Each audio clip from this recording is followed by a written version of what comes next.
Imaginez un monde où la richesse n'est pas une question de chance, mais une question de choix. Où la liberté financière ne dépend pas de la naissance, mais de la vision.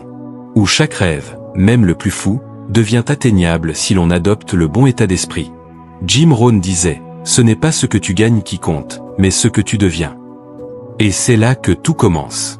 Car la vraie question n'est pas « Pourquoi suis-je pauvre ?», mais plutôt « Que suis-je prêt à devenir pour ne plus l'être ?» Dans cette vidéo, vous allez découvrir pourquoi 97% des gens restent fauchés, prisonniers de leurs croyances, de leurs habitudes, et comment les 3% pensent, agissent et vivent différemment. Abonnez-vous, activez la cloche et restez jusqu'à la fin, car ce que vous allez entendre aujourd'hui pourrait transformer votre manière de voir le monde, votre argent, et surtout, vous-même. Pourquoi 97% restent fauchés, et comment les 3% pensent différemment à la richesse parole et sagesse inspirée de Jim Rohn chapitre 1 L'illusion du travail dur. Chaque jour, des millions d'hommes et de femmes se lèvent avant l'aube. Ils affrontent le froid, la chaleur, les transports, les patrons. Ils donnent tout. Pourtant, malgré leurs efforts, la fin du mois reste un combat. Leurs mains sont usées, leurs rêves suspendus. La société leur a enseigné que travailler dur était la clé de la réussite. Mais la vérité est plus nuancée. Le travail dur ne suffit pas, s'il n'est pas dirigé dans la bonne direction. Jim Rohn disait, « Ne travaille pas pour vivre, travaille pour apprendre. Et ce que tu apprends te rendra riche. » Cette phrase renverse notre manière de penser. Les 97% travaillent pour gagner un revenu, les 3% travaillent pour gagner de la connaissance. L'un s'épuise, l'autre grandit. Prenons l'exemple de Ray Kroc, vendeur de machines à milkshake dans les années 1950. Il n'était ni ingénieur, ni inventeur. Mais il a vu un système efficace chez deux frères, les McDonald's. Là où d'autres voyaient un petit restaurant, Ray Kroc a vu une révolution industrielle dans la restauration. Il a appris, observé, puis dupliqué. Le reste appartient à l'histoire. Pendant que la majorité cherchait un emploi stable, Ray Kroc cherchait un modèle scalable. Il n'a pas juste travaillé dur, il a travaillé intelligemment. Il a déplacé son énergie du salariat vers la stratégie. Ce n'est donc pas la sueur qui fait la richesse, c'est la vision. Les 97% cherchent la sécurité, les 3% cherchent la liberté. Les premiers disent « Tant que j'ai un salaire, tout va bien ». Les seconds répondent « Tant que je dépends d'un salaire, je suis prisonnier ». Jim Rohn résumait cela magnifiquement. Le salaire résout tes problèmes de subsistance, mais ta philosophie résout tes problèmes d'existence. Chapitre 2 La pauvreté n'est pas un manque d'argent, c'est un manque de vision. La pauvreté ne commence pas dans le portefeuille. Elle commence dans l'esprit.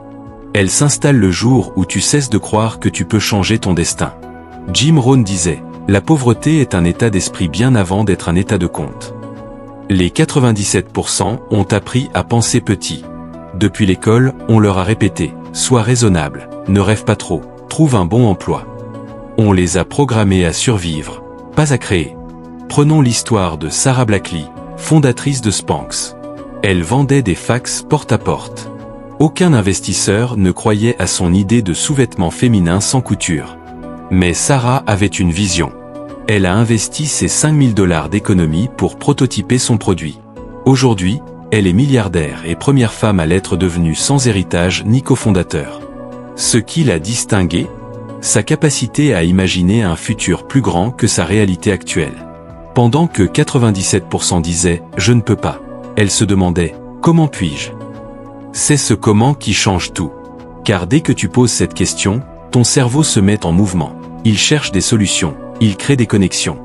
Jim Rohn disait « La motivation seule ne suffit pas. Si tu cours dans la mauvaise direction, la motivation Y emmènera juste plus vite. » Avoir une vision, c'est posséder une boussole. Sans elle, le travail, la motivation, l'effort deviennent un cercle infernal. Avec elle, chaque pas devient un progrès. Chapitre 3 Les habitudes qui enferment. La pauvreté est rarement un accident. C'est le résultat de petites décisions répétées chaque jour.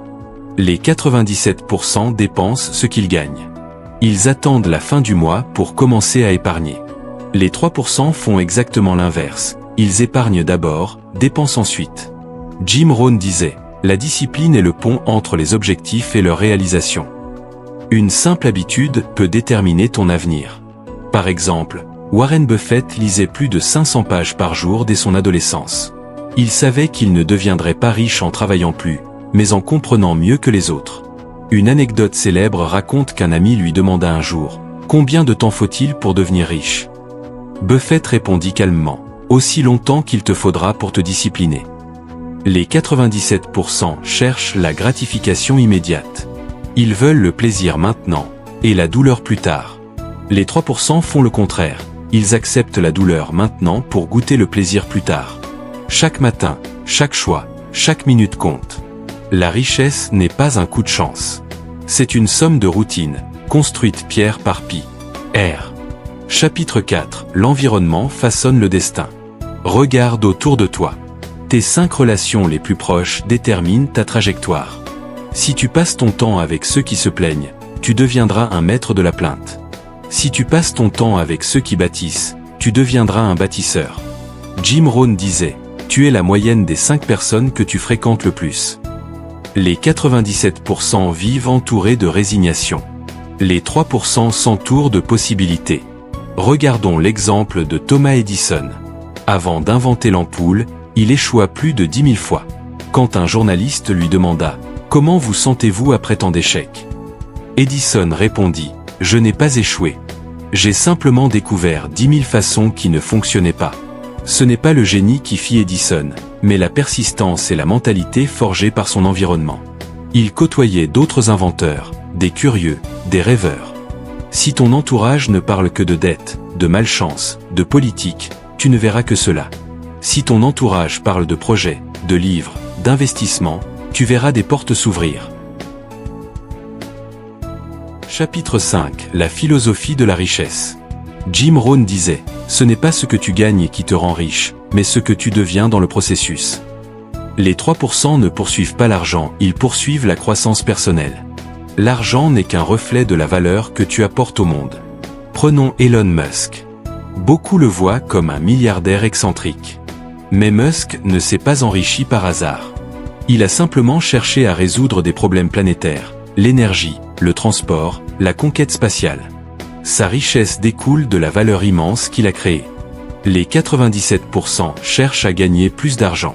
Les 3% cherchent à devenir quelqu'un qui mérite plus d'argent. Jim Rohn disait encore, « Si tu veux plus, deviens plus. » Le véritable voyage vers la richesse n'est pas financier, mais spirituel. Il consiste à se forger un caractère capable de gérer l'abondance. Les 97% veulent les fruits sans semer les graines. Les 3% cultivent leur jardin, chaque jour. Chapitre 6. La décision qui change tout. Tout commence par une décision. Celle de ne plus vivre dans la peur, dans la survie, dans le conformisme. Jim Rohn disait, « Le changement n'est jamais une question de circonstances, mais une question de décision. » Souvenez-vous de Oprah Winfrey. Née dans la pauvreté, victime de violences, rejetée, elle aurait pu rester dans la statistique des 97%. Mais elle a décidé que son histoire ne définirait pas son avenir. Aujourd'hui, elle inspire des millions de personnes. La richesse n'est pas un privilège, c'est une conséquence. La conséquence d'un esprit discipliné, d'une vision claire et d'un cœur courageux. Vous pouvez choisir, aujourd'hui, de faire partie des 3%. Pas en un jour, pas par miracle, mais en changeant une habitude, un mot, une croyance. Et comme Jim Rohn le disait, si tu n'as pas de plan pour ta vie, tu tomberas dans celui de quelqu'un d'autre. Et devine quoi? Ils n'ont rien prévu de grand pour toi. Alors, écrivez votre plan. Rêvez grand. Travaillez mieux. Entourez-vous bien. Et n'oubliez jamais, la richesse commence là où s'arrête la peur. Conclusion. La différence entre ceux qui rêvent et ceux qui réalisent tient en un seul mot. Action. Vous avez maintenant entre vos mains les principes des 3%, les clés de la transformation intérieure, et les outils pour créer votre propre version de la richesse. Jim Rohn disait, « Le succès laisse des indices. Si tu veux réussir, suis la trace de ceux qui ont déjà parcouru le chemin. » Ne laissez pas cette vidéo être une simple inspiration éphémère. Laissez-la être le point de départ d'une nouvelle vie. Abonnez-vous dès maintenant. Partagez cette vidéo à quelqu'un qui a besoin d'un réveil. Et écrivez en commentaire, je choisis de faire partie des 3%. Parce qu'à partir d'aujourd'hui, vous ne vivez plus pour survivre. Vous vivez pour grandir, pour impacter, pour inspirer. Et souvenez-vous toujours, Le futur appartient à ceux qui ont le courage de se transformer aujourd'hui.